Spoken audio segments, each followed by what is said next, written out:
As we honor the sacrifice of the brave men and women who have served and are currently serving in the U.S. Armed Forces, we take a look at how you can help veterans in your local community. Good afternoon, I'm Ulysses Orozco. And I'm Ashanti Allen. Coming up, we look at how one minority group may have impacted the results in key battleground states in the 2020 election. All this and more on the Omaha News.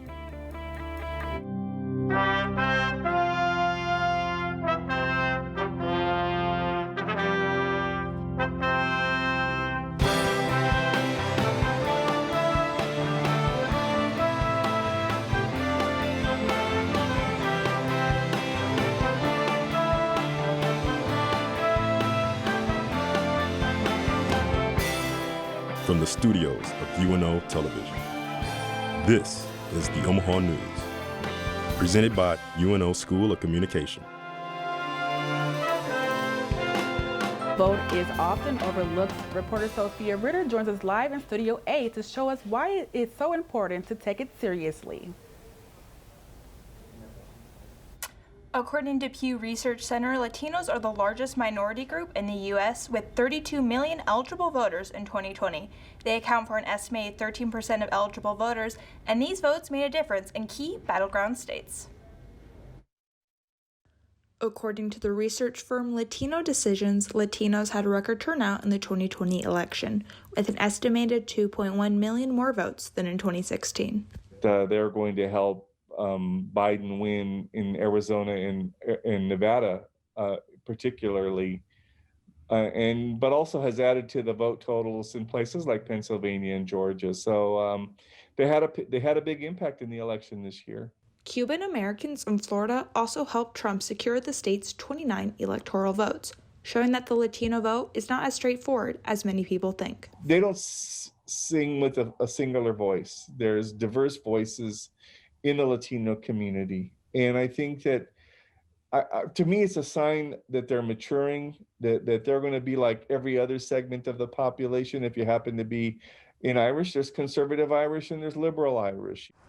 While Benjamin Alvarado said that he saw more Latinos than ever show up at polling places like Omaha South, Nebraska Senator Tony Vargas says that there is still work that needs to be done. In comparison to the rest of the city in Omaha, we still have these pockets of areas that are lower voter turnout relative to higher ones, which means that we have people that have more of a voice in the electoral process or the voting process than others. Vargas says to get these votes, candidates need to invest more time getting people registered and informed, as well as investing in more advertising and outreach in Spanish. Overall, Latino Decisions reported a 26.9% increase in Latino voter turnout from 2016. Ashanti, Ulysses, back to you. November 11th is a day set aside for Americans to honor war veterans, dead or alive, and acknowledge their service. Reporter Larissa Leon says the original Armistice Day was created in the early 20th century and as of 1975 changed its name to what is known today, Veterans Day.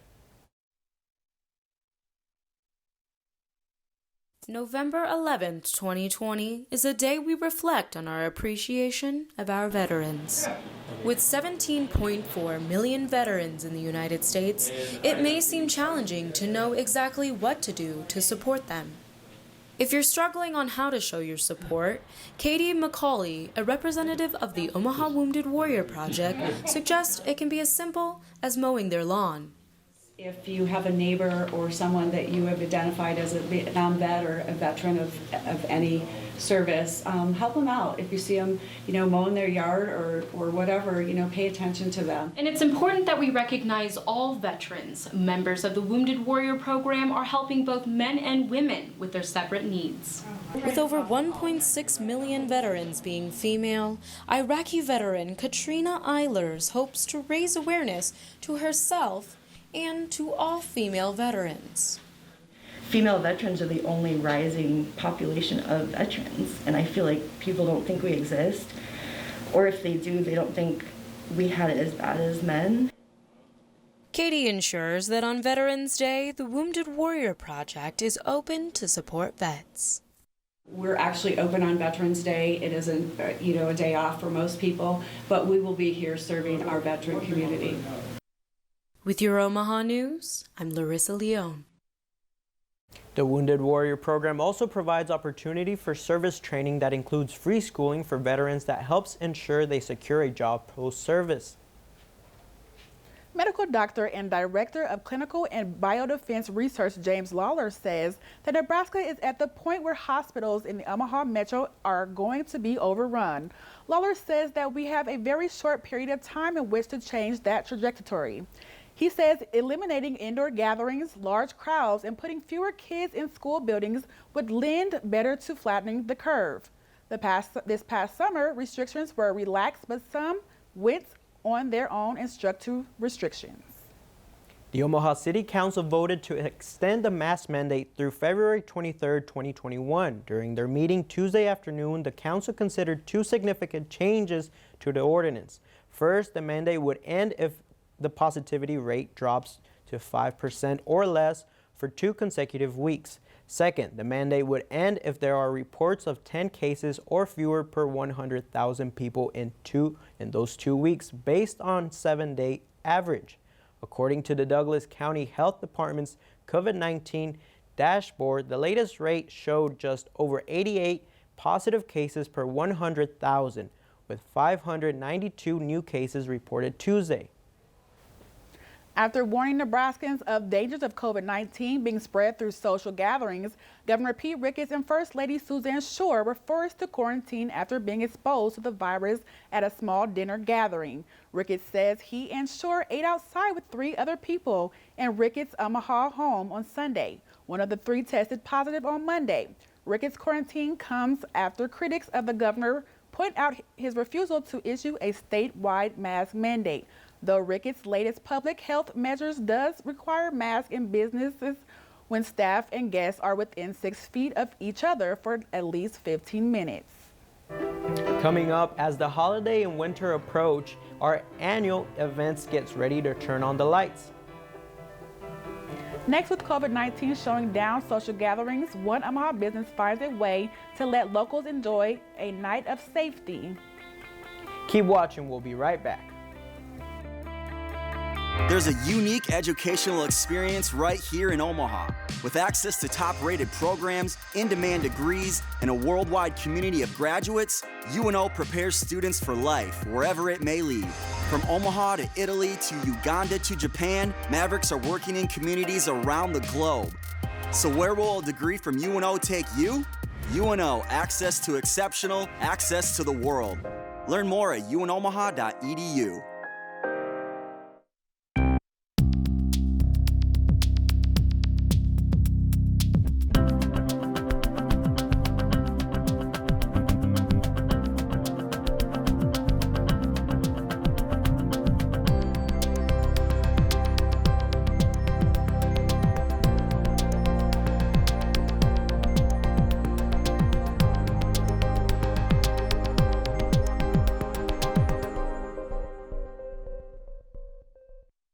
Benson, where creativity is our culture.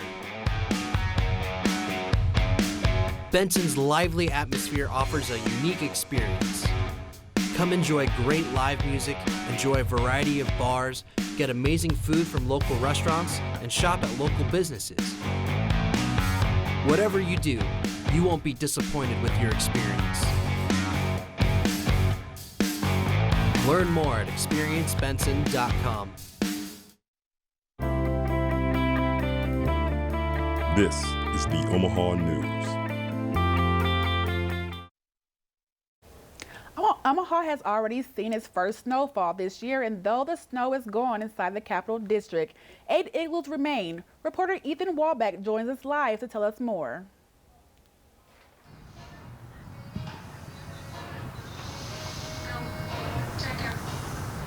I'm sitting here inside the Capital District's newest attraction this year, igloos, offering a fun activity for visitors this holiday season. It's beginning to feel a lot like Christmas, at least at Omaha's Capital District. Inside the plaza, 8 private igloos offer a new way to enjoy food or drinks from the many surrounding bars. The marketing and events director of the Capital District, Amanda Frank, is optimistic visitors will take advantage of the igloos. My hope is that the igloos provide something safe for everyone to do through these long winter months that are coming. The idea for the igloos came from Frank understanding visitors want to keep their families safe and still have fun. But I've seen them, I've always thought they were a great idea, and I have small children, and I've always thought, you know, what is something I could do that would keep them safe? For one Omaha couple, having the igloos replace the Capital District's ice rink is disappointing, but the igloos still offer an opportunity to celebrate the holidays. Sam Starkey and Tanner Murphy enjoyed visiting the ice rink in 2019, but are still excited about the igloos and supporting the bars inside the district. Yeah, I think it's a really good opportunity for these bars around here to still make money even with the pandemic still going on. Visiting the Capital District for the first time this year, Starkey believes the igloos will be a great way to safely start venturing out. I think it's a fun way to get out of your house after being stuck in there for so long, to be able to interact with your friends and be in a safe environment. And the igloos are meant for just that, having fun and staying safe.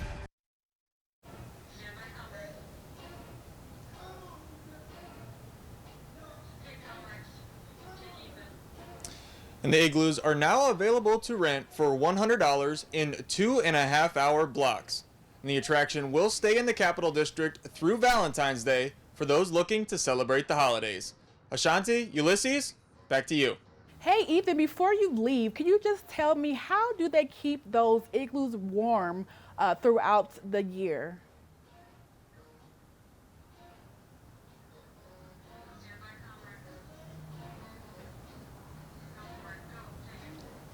And each igloo is outfitted with a portable heater and blankets that visitors can check out during their time in the igloo. As the weather changes, so do the sights around downtown. Reporter R.C. Miller has information on the upcoming Holiday Lights Festival.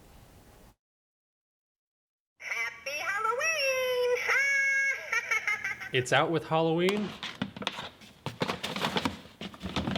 and in with the holidays.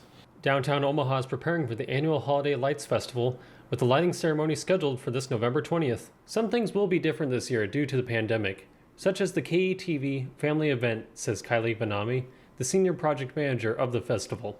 They can pick up craft kits. There'll be holiday entertainment as they're driving through. There'll also be some holiday characters there, including Santa will be there. So a lot of fun for families to have in their safety and warmth of their own vehicles. As a precaution, the Capital District ice skating rink will not be part of this year's activities. With the dazzling Christmas lights, the festival hopes to bring attention to food insecurity and bring in enough donations to provide about 1.5 million meals. This is the 21st year of the festival, and local residents like Caitlin Jones are excited to see the lights going up. Yeah, it's always nice to see a community do stuff like this, especially down here at this time. We actually moved here last year around this time, and it was the Christmas lights that made me actually fall in love with the area, walking up and down the streets through them. Very romantic. Until the construction can be completed at the Jean Leahy Mall, the lights will continue to be at the Old Market. There's also a display at North Omaha at 24th and Lake, and in South Omaha at 24th Street between L and Q Streets. For the Omaha News, I'm R.C. Miller. The festival will also be conducting its annual New Year's Day fireworks display. Next, one man shows how he has been staying active with the art of dance during the COVID-19 pandemic. Stay tuned, we'll be right back. Buddy, Nebraska weather got you down? Yeah, sometimes it feels like I'm trapped in a snow globe. I've got the thing for you. You need to head down to UNO's weight room and help in kinesiology. They have bench presses, they have treadmills, they have free weights. They have everything that will pump you up. I'm gonna go head there right now. So put on your gym shoes, make a protein shake, and go turn that plastic into muscle.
This is the Omaha News.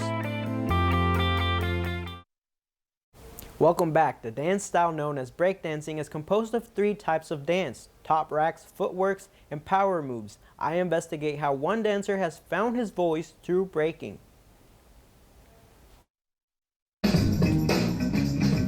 Jester Gaskin, a breakdancer, has stayed proactive during the pandemic, practicing breaking in his garage and in studios with fellow breakdancers. Gaskin says he's been breakdancing for 2 years after having stopped at the age of 14 when he came to America. I didn't find the community to like a dancer community. Now that he has found a dance community he had longed for, Gaskin says he's noticed a difference. I definitely feel like I'm finding more of myself and figuring out who I am as a human being. Gaskin says that through dance he has learned to approach his problems differently. This is how I should react to this situation and how not to react to this situation. Gaskin travels once a week from hometown Waterloo to Lincoln, Nebraska, where he practices with a group of fellow breakdancers. Tao Jung, president of Orchis' dance group, a student-led organization at the University of Nebraska Lincoln, recently started street dance open sessions. We're hoping every Friday night we would have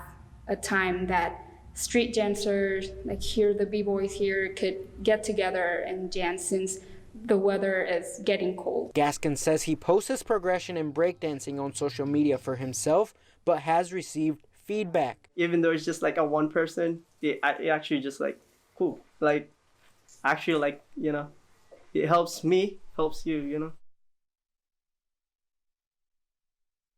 Term b-boy is a phrase used to describe a breakdancer in the dance community. Despite many health and safety concerns as COVID-19 cases are on the rise, Nebraska, that didn't stop spectators and teams getting in the action. Thousands of fans packed Pinnacle Bank Arena over the weekend for the 2020 High School Volleyball State Championships. 6 state championships were crowned on Saturday, including the defending champion, the Class B, the Scout Catholic Skyhawks, winning their 6th consecutive state title. Skyhawks head coach Renee Saunders says that many teams, including her own, were fortunate enough to even play a season. I mean, because they could have said no, you know, and so I think if I haven't thanked them enough, whether it was out there in between, like any opportunity I've had, because we saw like your friends from out of state, their seasons pulled away from them. It's just, you have to be thankful and blessed right now that we got to where we are. The Skyhawks will look to win their 7th straight state title next season. Coming up, a local game store shares how they are staying open to provide a safe place where individuals with a unique passion can continue gaming. Next, a local artist shares his story on how his love of creating music allowed him to come up with interesting names. All of this and more in the Omaha News. Radio isn't what your grandparents told you.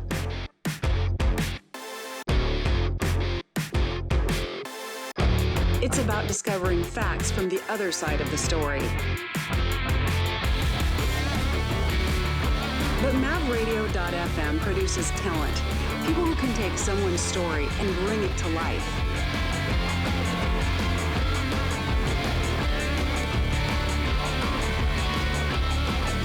Wind, reel, and print. I never thought I'd be standing in the clouds looking down on the ancient ruins of the Incan Empire. I never thought I'd live among the street artists in Valparaiso. I never thought I'd make friends that would last a lifetime. Adventure's out there, and as Mavericks, it's up to us to find it. Stop thinking, start doing. Visit educationabroad.unomaha.edu. Dundee, home to Warren Buffett. It's located west of Midtown Omaha, Nebraska. It's a place in Omaha where neighbors can work, eat, relax, and live it up, all within a few blocks. Come visit the neighborhood and see what Dundee has to offer. Noah Not Noah is a rapper and producer living in the Metro. He teeters the line between dreamy pop and hardcore rap. Reporter Adam Ortega speaks with the young artist about how he got started in the music industry.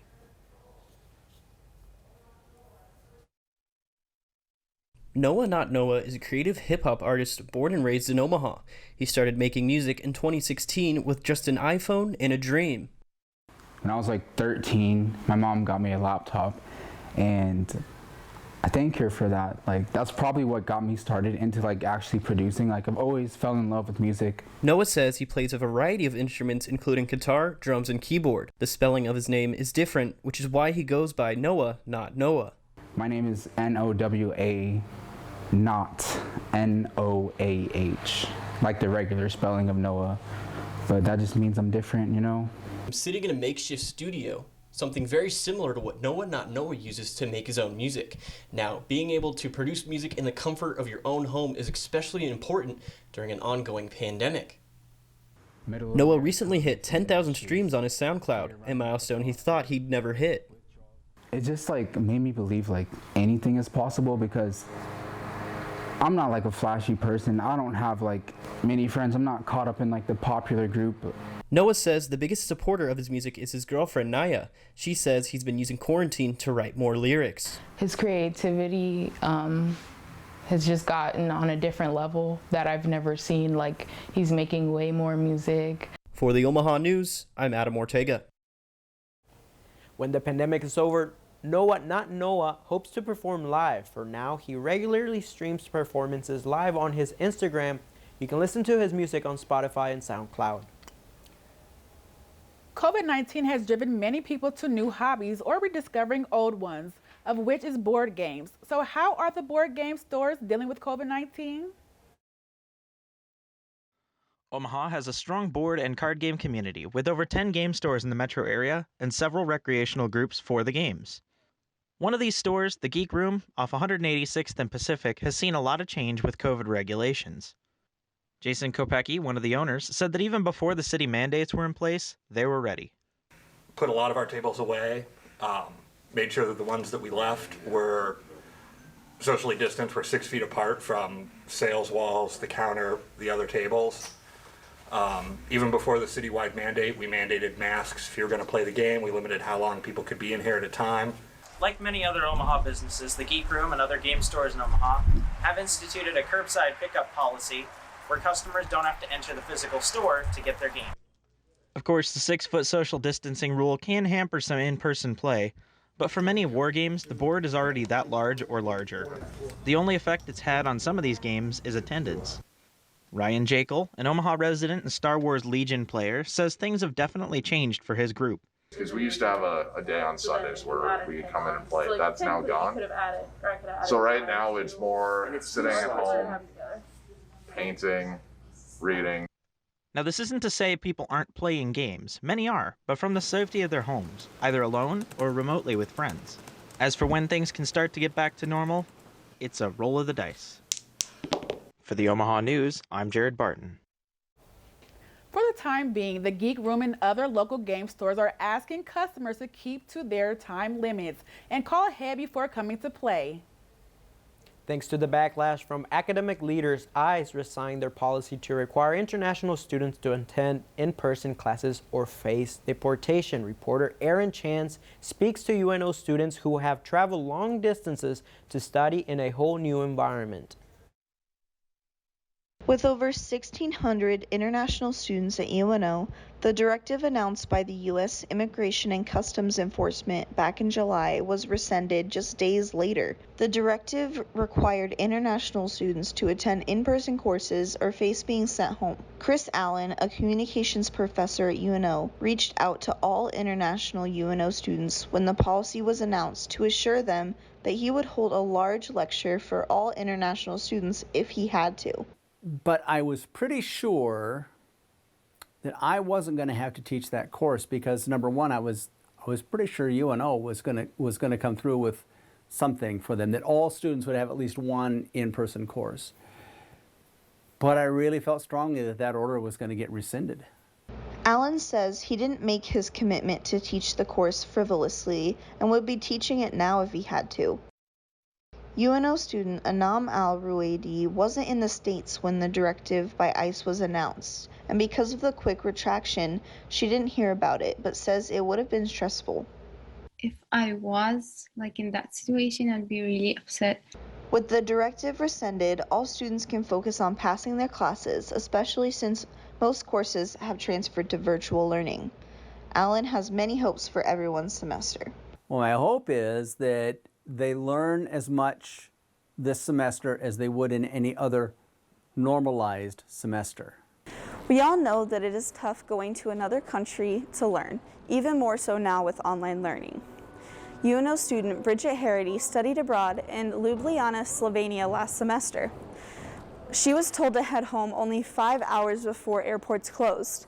And once she landed back in the States, she ran into some troubles. It was weird because I had to do online learning, but I had to do it Ljubljana time. So they're about 8 hours ahead. So then all my classes were at 2, 3 in the morning. Bridget is adapting to being back in school at UNO during the pandemic.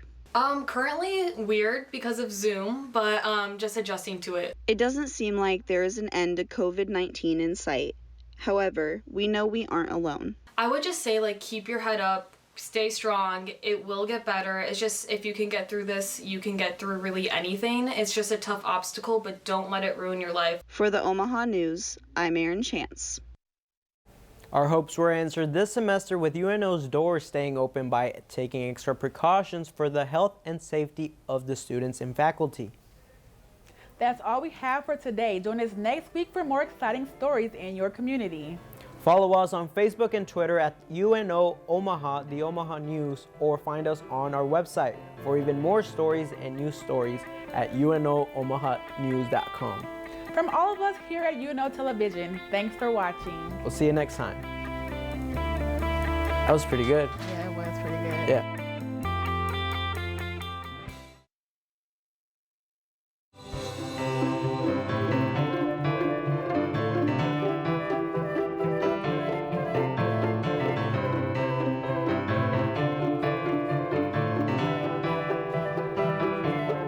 Hi everyone, I'm Kathy Wyatt. Welcome to the first edition, the 5th edition, 9th edition, the 13th edition of a special weekly series on Consider This, COVID-19. There's thousands of small businesses out there that frankly can't do business. Our anticipation and our hope was that we would just be closed for 2 weeks. In Nebraska, we lost an estimated $88 million in sales and more than 24,000 jobs. Probably the last time that happened was 1918 during the Spanish flu. Different facilities have adapted better or worse to this. When the floods hit, you could go help your neighbor, and you could go to work side by side with them. Today, we can't do those things. I think we've always had good teamwork, but now we know we need it. If we cannot create immunity in between 60 and 70% of the population, we will never fully reopen. This has been stressful for everybody. This virus is not going to go away, not in any time soon.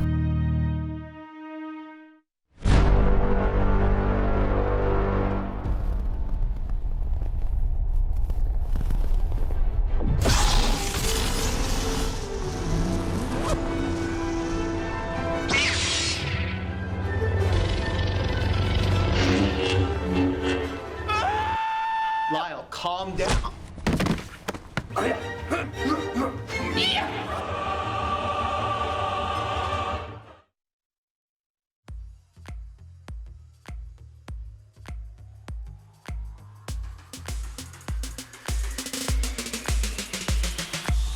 For years, the Old Market has been a popular attraction. With its vintage atmosphere and rich history, it's a great way to spend an evening.